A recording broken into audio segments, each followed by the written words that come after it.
Sportsman loves the fields and streams to filter through this land of ours and fill a sportsman's dreams. Enjoy what nature holds for us, her bounty never ends. Getting back to basics with the practical sportsman. It's always an adventure, no matter where we go. From a favorite hunting spot to the hottest fishing hole. Outdoor life we all can share with family and friends. We'll do it all together with a practical sportsman. We'll do it all together with a practical sportsman. Hello, sportsman. I know it kind of looks like I'm out fishing, but actually we're just getting our boat and fishing tackle prepared for the summer ahead, where we're going to be gathering features for the 1999 TV season. But you know, you probably think that all of our trips are just organized to a T. Well, that ain't always so. If you stick around, I have a story and some raw footage from a trip that was not well organized, but we caught some fish anyway. So you stay tuned. I'm Fred Trost with a tale coming up of some organizationally challenged sportsmen. When you go fishing, there are certain things you need to bring. But on the first trip in a new boat, or maybe on a boat you haven't used for a while, sometimes you don't remember everything. Now, you'd think that guys who do a weekly TV show would have their gear in a group, but we aren't always as prepared as we should be. In the next few minutes, I'm going to show you a TV feature that, I mean, it looks fine. You look at the videos, it looks like a fine trip, but we didn't show you all the scenes, all the events that occurred. I'm going to tell you what's missing as we go. Early morning at South Haven. Our group leaves the dock at sunup. Matt, John, and I, along with Tim Farragut and Dick Archer, who was inspecting the life jackets carefully. Now, Dick knows we packed quickly for this trip, and being an engineer, Dick wasn't sure we had everything in tip-top shape. And as a matter of fact, as these scenes were being shot, we discovered that we forgot to gas up the outboard tank. I mean, it was nearly empty, and we didn't have a landing net. None of the dockside gas stations were open this early, so we pulled over to the Captain Nichols fleet, and Captain Don loaned us a landing net, and he got us some gas. Now, you can't see this organization from this footage, right? I mean, everything looks organized, like practical sportsmen are supposed to be. Here we go. Little did we know that we left a few other loose ends unraveled, but those problems would all come up in good time. Matt brought the tackle box full of spoons. He picked out the colors that the guy at the bait shop said were the hot ones. Now, you want to use lures that are the tried and true, the ones that are proven fish catchers. Well, like the classic chrome J-plug. Notice how the hooks hang on a line separately from the bait? That gives a real interesting action in the water. The treble hooks trail straight, and the body of the J-plug wags back and forth, looking just like a wounded alewife. Now, our mission today was to prove to ourselves that we could gear up for fishing for salmon or trout in the Great Lakes from a small boat with minimal equipment, or in our case, less than minimal. After Matt lets the J-plug out a sufficient distance, he takes a rubber band off the rod holder and wraps it around the monofilament fishing line. Now, if we're lucky, the rubber band will break when a fish hits. See, the rubber band is hooked onto this Big John Band Buster, as it's called. It's a real simple fishing line release. The line and the lure are dropped down into the water to a depth where the salmon are feeding on the bait fish. Now, in this case, the guy at the bait shop said about 30 feet, so that's where we stopped the downrigger crank. Notice that we don't have expensive fancy gear, just manual downriggers, basic rods and reels, nothing expensive, nothing fancy. I mean, it's not necessary. We do have one fancy item on our boat, though, but it's one that I think is really helpful in small boat trolling, and that's an automatic pilot. Not only does it allow Matt, Tim, and Dick to lounge up in the bow, but I can sit back by the motor and not have to steer it all the time. I mean, that's a big help. Controlling the automatic. Pretty cool. State-of-the-art GPS electronics keeps the 9.9 horse outboard on a straight course. Absolutely necessary when you're trolling several lines. Holding a straight course with a tiller-mounted outboard can be extremely tiring, but this autopilot does it all by itself. Goes hour after hour. You don't have to touch it. Now, this small boat autopilot is called a TR1. It sells for $1,350. Now, that's a chunk of change, but heck, look what it does. You want to see it move back there? Sure. Turn it that way, or... You can override the autopilot when you want to change course. I really didn't want to do that, because we were on course. Now back to our story of a not-so-well planned out fishing trip. We had never caught a big fish in this little boat, and we really didn't know what to expect. John Ford, normally on the camera, grabbed the rod when a fish hit. Matt Radzalowski, he grabbed the camera. And here's the raw footage, unedited, of what happens when we all switch roles. Want to get a white balance? Why don't you hold up the donut box right where Maddie's foot is? Almost. Yeah, almost. Is that the planer? Yeah. Yeah. That's why I said I was grabbing that. Should I pull that planer, Matt? Yep.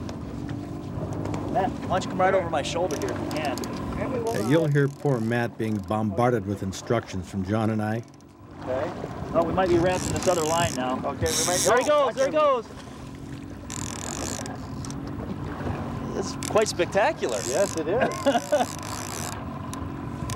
How deep of water are we in there? Now, what do we want to do with this? You want to take the rod and go... Well, Tim is cranking it in. Oh, he's cranking it in.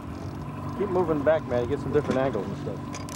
I think we're hooked up. He's going to go... there he goes. Now we're going to have a cluster here. Oh, no.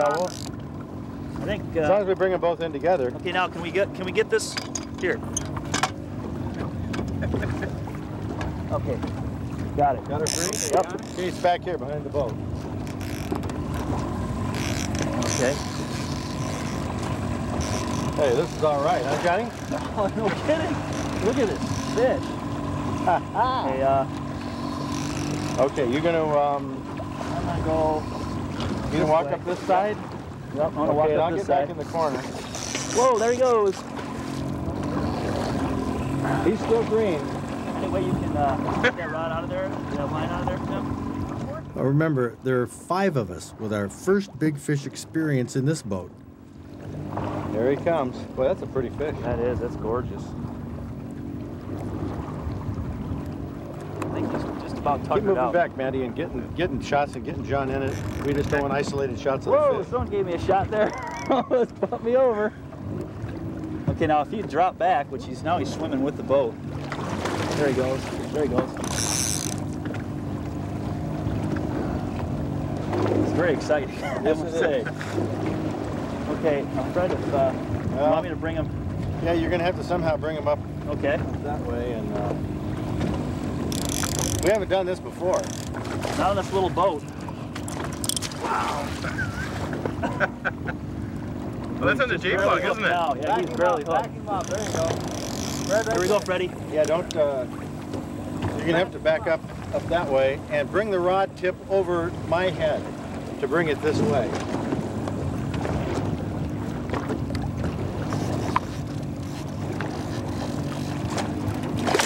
There we go. All right. There we go. How about Well that, done. Johnny? Excellent, excellent. Oh, that's cool. Beautiful. That is cool. What a kick. Spectacular on a hooked really J-plug, well. huh? Yeah. On a silver J. Why, how traditional. Well done, Matthew. Thanks, John. Well, it's Well, it's, yeah, we need pliers. That's what we need to get that hook you out. can cut for a second, Matt. Well, we didn't have any pliers to remove the hooks. I mean, after all, we had to borrow the landing net. There we go. Yeah. Is that a scar there? Yeah, it's an anchor scar right there. Yeah, well, this started as a shakedown cruise to just check out our gear, and frankly, I don't think we really expected to catch anything. Oh, I mean, we were pleased, but we were surprised. Whitemouth trout. There he is, Johnny with his fish. Happy with that. Pretty cool. Put it over, huh? Yeah. Look at this. Bucket? Should we put it in the The bucket? whole time, no hands on the motor. No That's hands. right. The Troll-O-Matic did the job, right. huh? Automatic pilot. Automatic pilot. Now, what do we do with this? Well, we don't know. We don't know. We don't have a fish box. We haven't planned that far in advance. We were the pessimistic fishermen. So where are we going to put this fish? What are we going to do?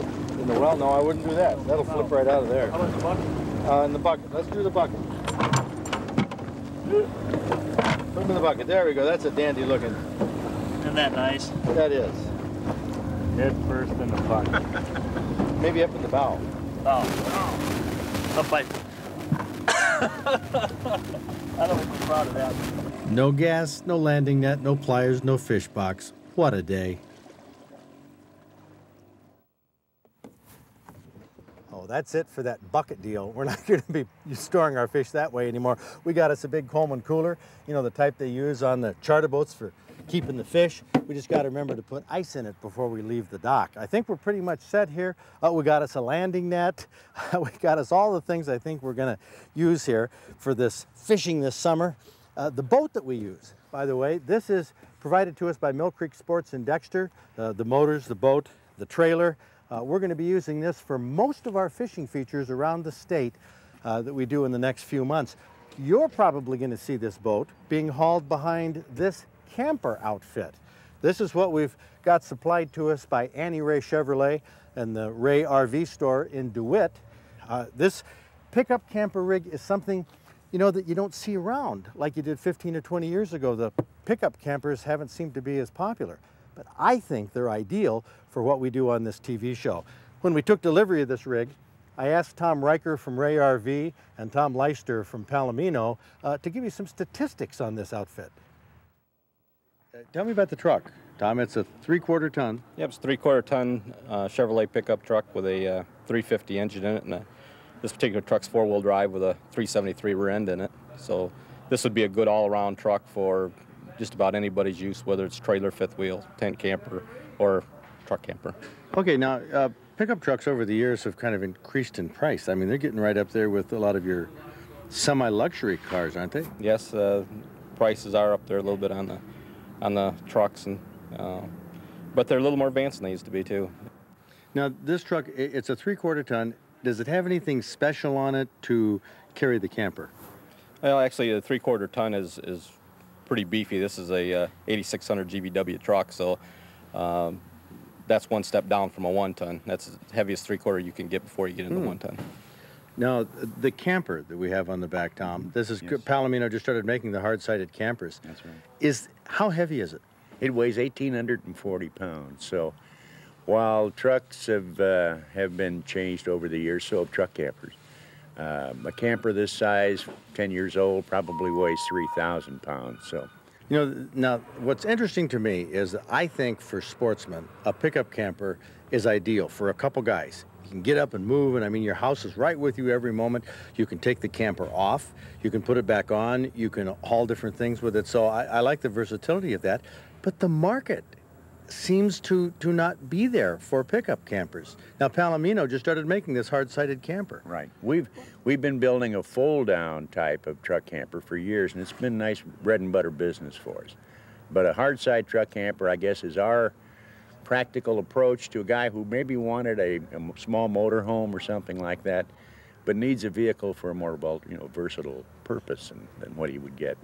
The versatility of a pickup camper is that the camper slides on and off the bed of the truck, so you can use the truck for other truck-type things without carrying the camper around all the time. Now, you can leave the camper at a campsite if you're going to be there for a few days, and then you can drive around without the camper. That would save gas, be a lot easier for driving. If there's a difficult part of this whole process, it's backing in exactly straight so the camper is seated properly. That just takes a little time and a little practice. We will usually have the camper on the truck, however, and wherever we go, we'll be at home. We've already used it several times for overnights. It's very comfortable. I will give you a straightforward evaluation of this rig. We'll tell you what kind of gas mileage we get on these trips. The first few tankfuls got about 11 miles to the gallon. We're told that after a couple thousand miles, we ought to be able to do better than that. We'll see. We're going to also show you cooking in the camper, but for right now, we're going to have to show you our fish and game recipes on a home stove.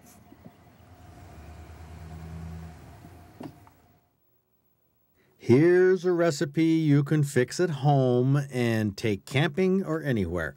William Wiswell from Grand Rapids calls it Charter Captain Salmon Delight. Now, it calls for a ½ pound of cooked or canned salmon, deboned and flaked, a ¼ cup of lemon juice, ¾ cup of olive oil, and if you want, 8 flat anchovies. That's right, anchovies. Blend these in a blender. Stir in a tablespoon of capers.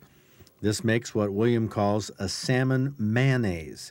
Then you prepare hard-boiled eggs like you would deviled eggs. Take out the yolks, mash them with the salmon mayonnaise, put them back in the eggs, put 2 capers and 1 piece of pimento on each one. He says you can also mix the salmon mayonnaise with cream cheese and serve it with cocktail breads. It's a unique recipe, but if you're up for unique, try William Wiswell's Charter Captain Salmon Delight, a great appetizer. You'll find it in the current issue of the Outdoor Digest magazine. In the news 1 month ago was a column by outdoor writer Eric Sharp in the Detroit Free Press titled, "Zealots Need to Amend Themselves." Now, the subject of this column was the liberalization of concealed weapons permits in Michigan, a subject very important to sportsmen. But I cringed when I saw this article because Eric Sharp writes for the notoriously liberal Detroit Free Press. I've read a few of Eric's articles on the DNR, and I haven't agreed with him. But that caused me to make a big mistake. Because I disagreed with him on some issues, I prejudged him on every issue. Now, Eric stands up and says things that aren't always comfortable for sportsmen to hear, like this article, where he tells sportsmen that some of the politicians and extremists who are promoting liberalized concealed weapons laws are going to blow it for sportsmen because they're too fanatic. They won't accept any regulations on guns. Now, I looked at this article and I said, whoa, Eric is right. He points out that the militia fanatics and the pro-gun people who want no regulations on guns and some politicians are starting to lead this effort to liberalize concealed weapons permits. And I learned in this article that Eric is a handgun owner and he wants liberalized permits. But he says, don't let the wackos blow it for us. I mean, Eric is absolutely right. And if we need anything in the outdoors, it's thoughtful journalism like this by writers who tackle tough issues and speak their minds, even when their points of view aren't popular. Well, I compliment Eric Sharp for this article. I promise not to prejudge him anymore. His perspectives are worth thinking about. So many things to do in the month of May. The weather is so much better. It's warm. We have a lot of really good days with sunshine. The wind isn't as bad as it was in April generally. And one thing that rain and this warm weather has done is pop the morels up through the ground. Now here's one. This one here, this is dried out. I've actually dehydrated this one, had it sitting on my desk. And this was from Randy Hansen.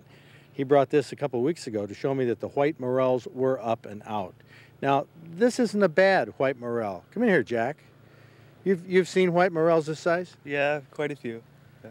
You ever seen anything bigger? Oh yeah, just recently. I just happened Mother's Day. Went out. Me and my brother-in-law. We were at my sister-in-law's for Mother's Day, and we decided to take a little walk along the creek, and we come across this mushroom right here. Right here. That is on ice right now. You're keeping it cool. Look at that baby. How big is it? We measured it around 12 and a half, 13 inches, but it kind of hit from the weight of it. It had collapsed, you know, and we found another one right there with it. Well, take a look at this. That dried one there is quite a bit smaller. Oh yeah, it is. Now, quite a bit, but how much would that have shrank, you know? Not that much in height. Yeah. I don't know, maybe a ½ inch or so, but not a whole lot. This here had collapsed from the weight of it, and how was it sitting in the ground when you saw it? Was it laid over? Just like this here, about like that right here. You mean with that Yeah. L? Yeah, just because I think the weight of it was so heavy, and it's really starting to fall apart right now. But only a day later. Oh well, there's one. Yeah, just like that's how it was like that, and they were about probably 3 or 4 foot apart when we found them. And were there others around this? We didn't really, you know, we found these. We kind of quit because you know it's like the mother lode, I guess. You know, we had to go show what we found. Well, these are white morels. They have well, it's hard to see the hollow stem because these are so big. They're kind of deformed from. Yeah, I guess they grow. They just, you know, kind of fall over because of the weight. Now, this one is just about to break. Yeah. That's going to be a sad moment. Yeah, it is, but we're going to eat it. Oh, are you? Yeah, so. How are you going to cook it? Just butter, you know, and we don't want to put no onions in because, you know, just, you know, we want to get, you know, the mushroom flavor, I guess. We're going to do that tomorrow, me and my brother-in-law. Great. So, well, Jack Courser, you have the, here, hold that. Let me shake your hand for the trophy mushroom so far this year. Oh, about 13 inches. Yeah, that's a big one. You can't mount nothing like this, you know, just dry it out, I guess. Just dry it out. But we're going to eat it, so we're going to. Okay, you're going to eat it. Now that's what they look like when they're dried out, and that one would shrink down probably quite a bit. Yeah, I think so. I don't know how long, you know, how small it would get in and shrink, but. So this has been a good mushrooming year for you? Oh yeah, but I don't do it a whole lot. My brother-in-law, he's into it quite a bit. You know, we go out fishing, and if the fishing ain't good, we go out for mushroom hunting. And now tell me, what are you going to do this weekend? I'm trying to pull you into something here. I don't know. No, you're going to get outdoors. Oh yeah, I'm going to get outdoors and, you know. Because it's a great place to be. Yeah, it's a great place to be. It's, you know, to do things in the spring, and that's actually what we did. Is we just decided to take a little walk along the creek, and we found these, and just getting out. You know, we had a couple hours, and. So there you go. Get outdoors. It's a great place to be. And Jack, why don't you tell them we'll see you next week? See you next week, Michigan Outdoors. Oh. Did I mess that up? No, that's okay. Practical sportsman, yeah. And this is a bass, but it's not the largemouth bass. It does have a smaller mouth, and the coloration on the side with the bars on it is a little bit different than a largemouth. And it's one that fishermen seem to really revere over largemouth generally, don't you think? I'd say so. I think they're, I got a lot of respect for them. They're a good fighting fish. Well, this one at 5 pounds, 2 ounces that came out of the Muskegon River, did it fight more than the average smallmouth, or does the big ones like this kind of lay around in the water? This one definitely fought. I've caught a lot of 20-inchers. I fished down around Croton and Hardy Dams, and I was fishing for walleye in 5 foot of water with a 14.5-foot noodle rod with a little number 8 Aberdeen split shot, and he was tough to get out of the weeds.